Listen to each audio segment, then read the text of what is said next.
Hello students, I am doctor Raju Sharma. आज का हमारा टॉपिक है दक्षिणी पूर्वी एशिया का प्रादेशिक अध्ययन। दक्षिण पूर्वी एशिया द्वीपों और प्रायद्वीपों का प्रदेश है। यहाँ की जलवायु एक और भूमध्य रेखिक है तो दूसरी ओर मानसूनी। संपूर्ण क्षेत्र उष्णकटिबंधीय जलवायु वाला प्रदेश है। यहाँ धरातलीय असमानता अत्यधिक है। अनेक पर्वतीय प्रदेशों के साथ नदी घाटियां हैं और ज्वालामुखी क्षेत्र भी यहाँ हैं। इंडोनेशिया और फिलीपींस सर्वाधिक जनसंख्या वाले देश हैं। क्षेत्र में सामान्य जनसंख्या घनत्व 110 व्यक्ति प्रति वर्ग किलोमीटर है। यद्यपि जावा द्वीप पर यह घनत्व 1000 व्यक्ति प्रति वर्ग किलोमीटर तक हो जाता है। दक्षिण पूर्वी एशिया की अर्थव्यवस्था का आधार कृषि है। यहाँ परंपरागत निर्वाहक कृषि के साथ साथ व्यापारिक बागानी कृषि का समुचित विकास हुआ है। चावल, रबड़, गन्ना, गर्म मसाले आदि के उत्पादन में यह क्षेत्र विशेष महत्व रखता है। यहाँ के सभी देश विकासशील हैं जो स्वयं के संसाधनों के अतिरिक्त विदेशी सहयोग से आर्थिक प्रगति में संलग्न हैं। यहाँ सांस्कृतिक विविधता के साथ एकता है। बौद्ध एवं इस्लाम धर्म की यहाँ प्रधानता है। राजनीतिक दृष्टि से यह प्रदेश अस्थिर रहा है। कभी कभी वियतनाम तो कभी लाओस, कंबोडिया, म्यांमार की समस्या यहाँ देखने को मिलती रही हैं। सामरिक दृष्टि से महत्वपूर्ण होने के कारण विश्व की राजनीति में दक्षिण पूर्वी एशिया का पर्याप्त महत्व है। दक्षिणी पूर्वी एशिया की स्थिति 11 डिग्री दक्षिणी अक्षांश से 28 डिग्री 30 मिनट उत्तरी अक्षांश एवं 92 डिग्री 10 मिनट पूर्वी देशांतर से 141 डिग्री पूर्वी देशांतर के मध्य है। भूमध्य रेखा इसके दक्षिणी भाग से और कर्क रेखा उत्तरी क्षेत्र से गुजरती है। इस कारण यह संपूर्ण क्षेत्र उष्ण जलवायु का क्षेत्र है। इस प्रदेश की उत्तरी सीमा चीन से मिलती है, जबकि उत्तर पश्चिमी सीमा का कुछ भाग भारत के साथ, शेष सभी सीमाएं सागरीय हैं जो हिंद महासागर एवं प्रशांत महासागर से जुड़ी हैं। दक्षिण पूर्वी एशिया का मुख्य क्षेत्र Myanmar, Thailand, Cambodia, Laos, Vietnam और मलेशिया प्रायद्वीप को सम्मिलित करता है, जबकि इंडोनेशिया एवं फिलीपाइंस अलग अलग द्वीपों के समूह हैं। इसके अतिरिक्त भी इस संपूर्ण क्षेत्र में अनेक द्वीप हैं। इस क्षेत्र में अनेक सागर जैसे अंडमान सागर, जावा सागर, दक्षिणी चीन सागर, सुलू सागर, सेलेबीज सागर, बांडा सागर आदि और थाईलैंड की खाड़ी, टोनकिन खाड़ी शामिल है। द्वीपों और प्रायद्वीपों से युक्त दक्षिण पूर्वी एशिया एक विशिष्ट भौगोलिक प्रदेश है।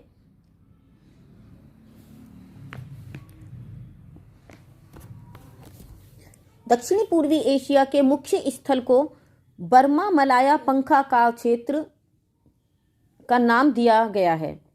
यह एक शंक्वाकार क्षेत्र है। इसके अंतर्गत म्यांमार, थाईलैंड, हिंद चीन के देश एवं मलाया प्रायद्वीप सम्मिलित हैं। इस क्षेत्र में लंबाकार पर्वत श्रेणियां एवं उनके मध्य नदी घाटियों का विस्तार है।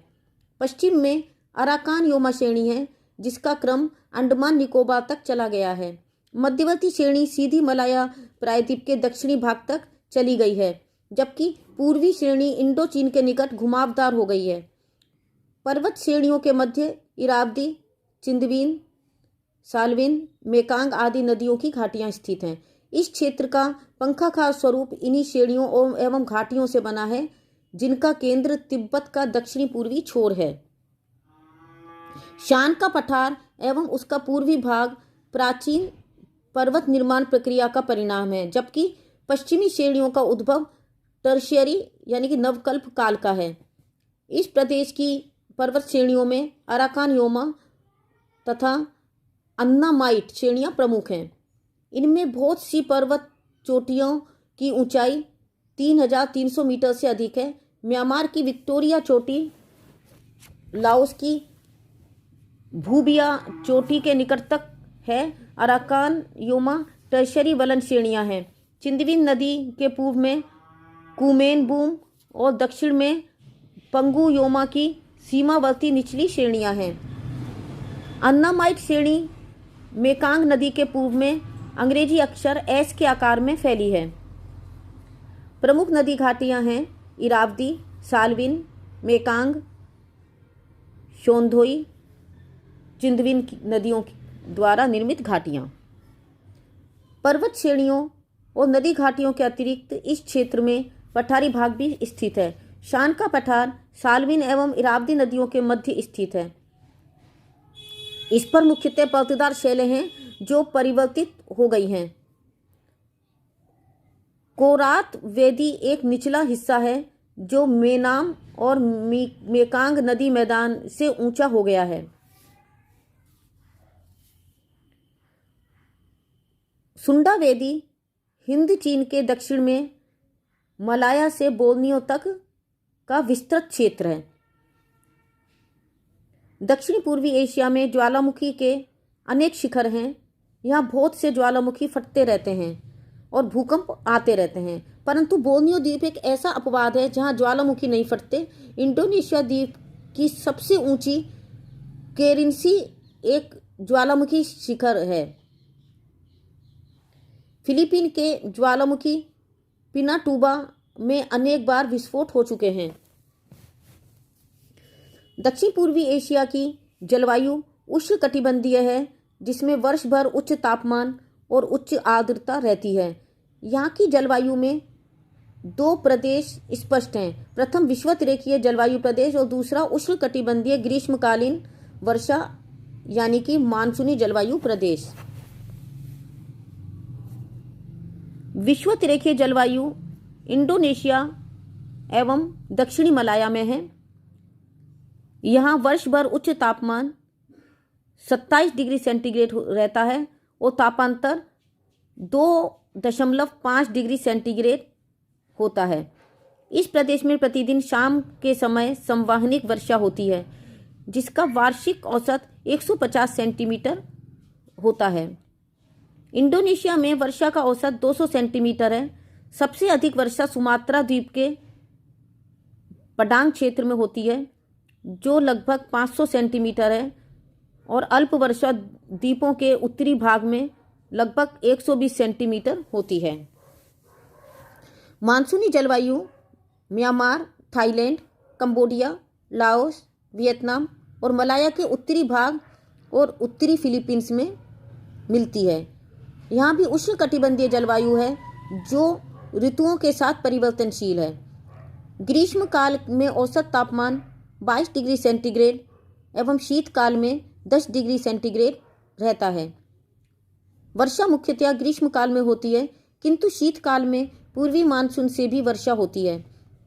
वर्षा की मात्रा 50 से 100 सेंटीमीटर सामान्य रूप से रहती है। बर्मा का धरातलीय स्वरूप विशिष्ट होने से ग्रीष्मकाल में औसत तापमान 35 डिग्री सेंटीग्रेड रहता है और शीतकाल में 10 डिग्री सेंटीग्रेड से 17 डिग्री सेंटीग्रेड तक रहता है। वर्षा का औसत म्यांमार और थाईलैंड में 120 सेंटीमीटर रहता है जबकि मलेशिया और फिलीपाइन में वर्षा का वार्षिक औसत 200 सेंटीमीटर रहता है। दक्षिण पूर्वी एशिया की जलवायु पर उष्णकटिबंधीय चक्रवातों जिन्हें टाइफून कहते हैं का भी प्रभाव रहता है।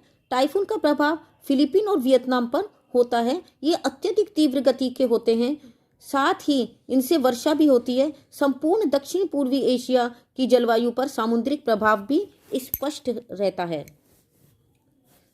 दक्षिण पूर्वी एशिया की जलवायु के अनुरूप ही यहाँ प्राकृतिक वनस्पति विकसित हुई है। यहाँ उष्णकटिबंधीय सदाबहार वन और उष्ण मानसूनी वन देखने को मिलते हैं। उष्णकटिबंधीय सदाबहार वनों का विस्तार उच्च तापमान और अधिक वर्षा के क्षेत्रों में मिलता है, यानी कि इंडोनेशिया, मलेशिया, फिलीपाइन में विषुवतरेखीय सघन वनों का विस्तार है। इन प्रदेशों की प्राकृतिक वनस्पति सघन वृक्ष वाली है। यहाँ चौड़ी पत्ती वाले सदाबहार और मिश्रित प्रकृति के वन मिलते हैं। इन वनों में कठोर लकड़ी के वृक्ष मिलते हैं जिनकी ऊंचाई 15 मीटर से 100 मीटर तक होती है। इन वनों में महोगनी, वालनट, रबड़, ताड़, रोजवुड, देवदार, एबोनी, सिनकोना आदि के वृक्ष प्रमुखता से मिलते हैं। उष्ण मानसूनी वनों का विस्तार Myanmar, Thailand, Laos, Cambodia, Vietnam और जावा सुमात्रा द्वीपों पर है। यहाँ की वनस्पति भी उष्ण सदाबहार वनों के समान होती है, किंतु ये कम घने और वृक्षों की ऊंचाई भी कम होती है। यहाँ सागवान, सिनकोना, महोगनी के अतिरिक्त साल, शीशम, नीम, आम आदि के वृक्ष भी मिलते हैं। इन वनों से लकड़ी के अतिरिक्त लाख, कत्था, गोंद आदि भी प्राप्त किया जाता है। म्यांमार में वनों का अत्यधिक आर्थिक महत्व है। यहाँ प्रतिवर्ष 22 करोड़ क्यूबिक मीटर इमारती लकड़ी का उत्पादन होता है। इसमें सागवान एक प्रमुख लकड़ी है, जिसे यहाँ क्यून कहते हैं। यहाँ से इमारती लकड़ी का निर्यात किया जाता है। इसी प्रकार थाईलैंड के उत्तरी भागों में लकड़ी नदियों में बहाकर बैंकॉक तक लाई जाती है, वहाँ से निर्यात किया जाता है। मलेशिया के लगभग 70% क्षेत्र पर प्राकृतिक वनस्पति है। इसमें उष्ण आर्द्र वन, मैनग्रोव, सागरीय दलदल वन, आंतरिक शुद्ध जल के दलदली वन और पर्वतीय वन सम्मिलित हैं। इंडोनेशिया के भी 64% क्षेत्र पर वनों का विस्तार है। इनमें भूमध्य रेखीय वन प्रमुख रूप से देखने को मिलते हैं। मृदा की दृष्टि से दक्षिण पूर्वी एशिया के देशों में विविधता है। नदियों की घाटियों में जलोढ़ मृदा है। इरावती, साल्विन, मेकांग आदि नदियों और सुमात्रा के पूर्वी तट पर जलोढ़ मृदा है। लेटेराइट मृदा का विस्तार Myanmar, Thailand, Laos, Cambodia, Vietnam, Malaysia और फिलीपाइन में है। ज्वालामुखी के उद्भूत काली मिट्टी विशेष रूप से इंडोनेशिया के क्षेत्रों में देखी जा सकती है। इसके अतिरिक्त पोडजोल मृदा, पीली मृदा का भी सीमित दक्षिण पूर्वी एशिया के देशों में विस्तार है। इस प्रकार से हम देखते हैं कि दक्षिण पूर्वी एशिया का वृहद प्राकृतिक भौगोलिक प्रदेश है। इस क्षेत्र के अंतर्गत चीन के दक्षिण में और भारतीय उपमहाद्वीप के पूर्व में स्थित देश यानी कि Myanmar, Thailand, Malaysia, Indonesia, Kampuchea, Laos, Vietnam, Philippine आदि सम्मिलित किए जाते हैं। यह क्षेत्र अनेक द्वीपों को सम्मिलित करता है। दक्षिण पूर्वी एशिया का क्षेत्र अनेक भौगोलिक एवं सांस्कृतिक विविधता को लिए हुए है, किंतु साथ ही यहाँ अनेक एकता के तत्व भी विद्यमान हैं, जो यहाँ स्थित लोगों में एवं देशों में एकता प्रदान करते हैं। तो बच्चों, इस प्रकार से आज हमने दक्षिण पूर्वी एशिया का जो प्रादेशिक अध्ययन किया उसकी विशेषताएं जानी। आज के लिए बस इतना ही। Thank you.